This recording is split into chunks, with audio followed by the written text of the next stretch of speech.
क्या आपत्ति है इनको सर? क्या बोलूं? जी राम जी ना बोलूं सर? अब तो गुजरात में सैकड़ों करोड़ का भ्रष्टाचार भाजपाइयों ने जी राम जी के नाम पे कर लिया। पूरे देश में गांव में विधायक इनके बीजेपी के विधायकों ने जी राम जी योजना में भ्रष्टाचार कर लिया। तो ये आप राम को सम्मान दे रहे हैं कि राम को अपमानित कर रहे हैं? आप राम को अपमानित कर रहे हैं। अरे बैठ जाओ, चंदा चोरी की है तुम लोगों ने, बैठ जाओ, चंदा चोरी की है तुमने। चाहते हैं मजदूरी नहीं देना चाहते हैं, लेकिन मजदूरों के हक में मजदूरों की आवाज उठाने वाले लोग देश के माध्यम से सरकार को चेतावनी देना चाहता हूं। कौन सी हक की लड़ाई लड़ रहे हैं महराज मलिक? जो हमारा विधायक है जम्मू कश्मीर का, वो जमीन के हक की लड़ाई लड़ रहा था, मजदूर के हक की लड़ाई लड़ रहा था। आपने उसको पीएसए का कानून लगा के जेल में डाल दिया। कौन से हक की लड़ाई लड़ रहे थे? सोनम वांगचुक मजदूर के हक की लड़ाई लड़ रहे थे, किसान के मक्के हक की लड़ाई लड़ रहे थे, आम आदमी के हक की लड़ाई लड़ रहे थे, लद्दाख के लोगों के हक की लड़ाई लड़ रहे थे। उस सोनम वांगचुक को, जो एक पढ़े लिखे प्रतिष्ठित व्यक्ति हैं, उनको आपने पकड़कर जेल में डालने का काम किया। एक गाना गाना चाहता हूं कि देखो ऐ दीवानो ऐसा काम ना करो, राम का नाम राम राम जपना, पराया माल अपना।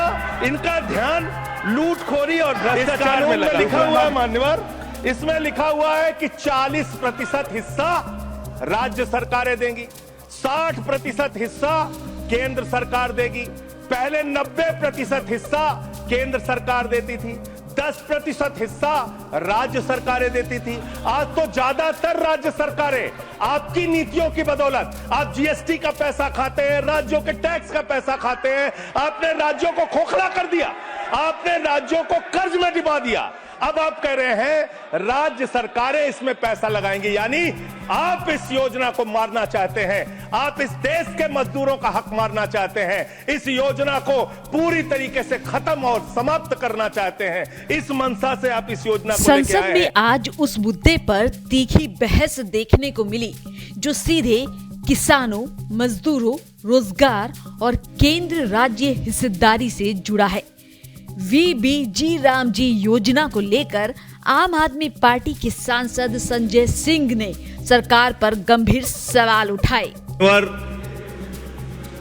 मुझे आज वो दृश्य याद आ रहा है जब भारत की सरकार किसानों के खिलाफ 3 काला कानून लेकर आई थी, और उस समय हमने रोका था मान्यवर, निवेदन किया था, विनती की थी, हाथ जोड़ा था कि किसानों के साथ विश्वासघात, लेकिन सरकार ने नहीं सुनी सर।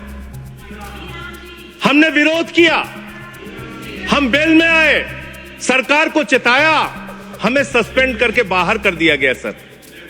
7 दिन तक इसी संसद के परिसर में हम लोग निलंबित करके रखे गए। सरकार ने हमारी बात नहीं सुनी। 1.5 साल तक किसानों ने सड़क पे धरना दिया और 750 किसानों ने अपनी शहादत दी। संजय जी, उसके बाद बिल पर बोलिए। वो उसी पे बोल रहे हैं सर, इसी पे बोल रहे हैं, इसी पे बोल रहे हैं। इस देश का किसान बोलिए, इस देश का मजदूर, इस देश का अन्नदाता। सर आपका चेहरा आ रहा है, मेरा भाषण मेरा चल रहा है, चेहरा आपका आ रहा है। आपका इस देश का किसान, आपका आ रहा है, आपका आता है। इस देश का मजदूर, इस देश के करोड़ों लोग सड़कों पर उतरे, उनको खालिस्तानी कहा गया, पाकिस्तानी कहा गया, गोलियां चलाई गई, लाठियां चलाई गई, बड़े बड़े कील गाड़ दिए गए सड़कों पे। और 1.5 साल के बाद प्रधानमंत्री जी एक दिन प्रकट होते हैं, कहते हैं मेरी तपस्या में कमी हो गई, हम कानून वापस ले रहे हैं।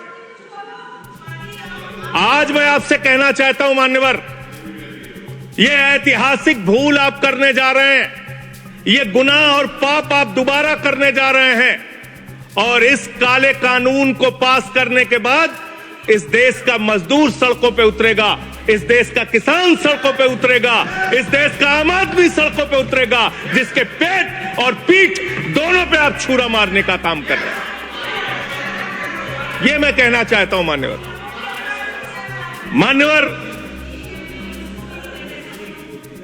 मान्यवर,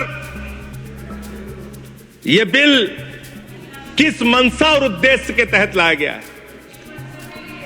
इस मिल को आपने कह दिया जी राम जी बिल है, जी राम जी बिल है। भगवान श्री राम का नाम लेके कितना गुनाह आप अपना छिपाना चाहते हैं, कितना गुनाह छिपाना चाहते हैं। राष्ट्रपिता महात्मा गांधी से आपको क्या समस्या है मान्यवर? अरे वो राष्ट्रपिता महात्मा गांधी इतने महान है, इतने महान है, इतने महान है कि दुनिया के 80 देशों में उनकी प्रतिमा लगी हुई है मान्यवर, 80 देशों में। और जब G20 का सम्मेलन हुआ, दुनिया के तमाम राष्ट्राध्यक्ष आए, दुनिया के तमाम प्रधानमंत्री और राष्ट्रपति आए, तो भारत के प्रधानमंत्री को मजबूर होकर उसी राजघाट पर महात्मा गांधी के सामने सर झुकाना पड़ा। वो गोलवरकर की समाधि पे नहीं गए, गांधी की समाधि पे गए। वो गोडसे की समाधि पे नहीं गए, गांधी की समाधि पे गए। मान्यवर, राष्ट्रपिता महात्मा गांधी जो राम राज्य की कल्पना करते थे, राष्ट्रपिता महात्मा गांधी जो रघुपति राघव राजा राम का पाठ करते थे, राष्ट्रपिता महात्मा गांधी जो भगवान श्री राम के सच्चे भक्त थे। और याद रखिएगा मान्यवर, इस सरकार को आपके माध्यम से कहना चाहता हूं, भगवान को अपने भक्त से बहुत प्यार होता है। आज भगवान श्री राम आपको श्राप दे रहे होंगे कि तुम हमारे भक्त को अपमानित कर रहे हो, तुम अपने भक्त को, तुम हमारे भक्त को अपमानित कर रहे हो।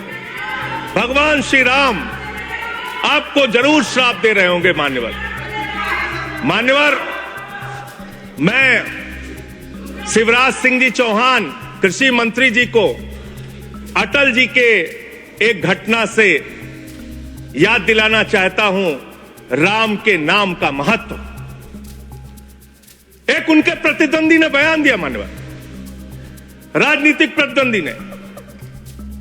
उस प्रतिद्वंदी ने कहा, अगर अटल जी को पूजा करनी है तो मेरी पूजा क्यों नहीं करते, मेरे नाम में भी राम लिखा हुआ है।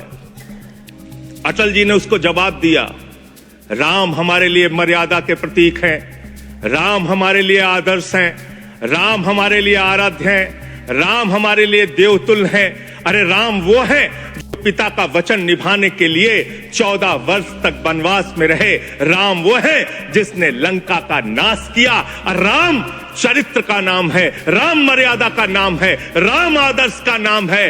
राम के नाम में चरित्र होना चाहिए, वरना तो हराम में भी राम लिखा हुआ है, वरना तो हराम में भी राम लिखा हुआ है। इसलिए राम का नाम लगा लेने मात्र से आपके गुनाह नहीं छिप जाएंगे। सुखराम नाम था ना मान्यवर, बेड के नीचे रुपया मिला था, बेड के नीचे रुपया मिला था। और मैं सोच रहा था कि जब क्या इस जी राम जी योजना से आप भगवान श्री राम का सम्मान कर रहे हैं या अपमान कर रहे हैं? आप भगवान श्री राम का सम्मान कर रहे हैं या उनको गली मोहल्ले गांवों में बदनाम कर रहे हैं? मैं पढ़ रहा था, एक खबर मिली, राजस्थान में मनरेगा योजना में 200 करोड़ का भ्रष्टाचार। मैंने पढ़ा गुजरात में 500 करोड़ रुपए का भ्रष्टाचार। ये सारे कागजात हैं।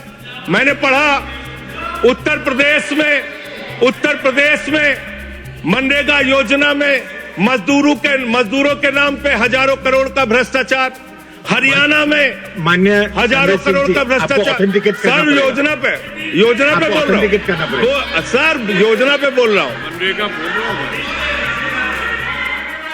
सारा कागज चाहिए आपको, इनके भ्रष्टाचार का कागज चाहिए सर दे दूंगा, इनको दे दूंगा। लेकिन अब मैं सोच रहा था कि अब अगर चर्चा होगी तो क्या चर्चा होगी, लोग क्या कहेंगे? अरे भाजपाइयों ने जी राम जी योजना के तहत 1000 करोड़ का भ्रष्टाचार यूपी में कर लिया।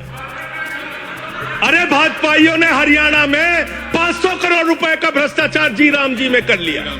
अरे भाजपाइयों ने महाराष्ट्र में जी राम जी के नाम पे करोड़ों का भ्रष्टाचार कर लिया। हाइपोथेटिकल बात कर रहे हैं। भाजपाइयों ने आप reality के बारे में बात करें। गुजरात में तो क्या बोलूं सर, क्या आपत्ति है इनको सर, क्या बोलूं, जी राम जी ना बोलूं सर? अब तो गुजरात में सैकड़ों करोड़ का भ्रष्टाचार भाजपाइयों ने जी राम जी के नाम पे कर लिया। पूरे देश में, गांव में बिल पास नहीं हुआ है। विधायक, इनके बीजेपी के आप विधायकों ने hypothetical बोल जी रहे हैं। राम जी योजना में भ्रष्टाचार कर लिया। तो ये आप राम को सम्मान दे रहे हैं कि राम को अपमानित कर रहे हैं? आप राम को अपमानित कर रहे हैं। अरे बैठ जाओ, चंदा चोरी की है तुम लोगों ने, बैठ जाओ, चंदा चोरी सर की का है तुमने। पसीना जब माथे को आता है वो किसान है जो अपने दम पर फसल को उगाता है। आन है, बान है, शान है, किसान है। किसान इंडिया, चलेगा हल, बढ़ेगा बल।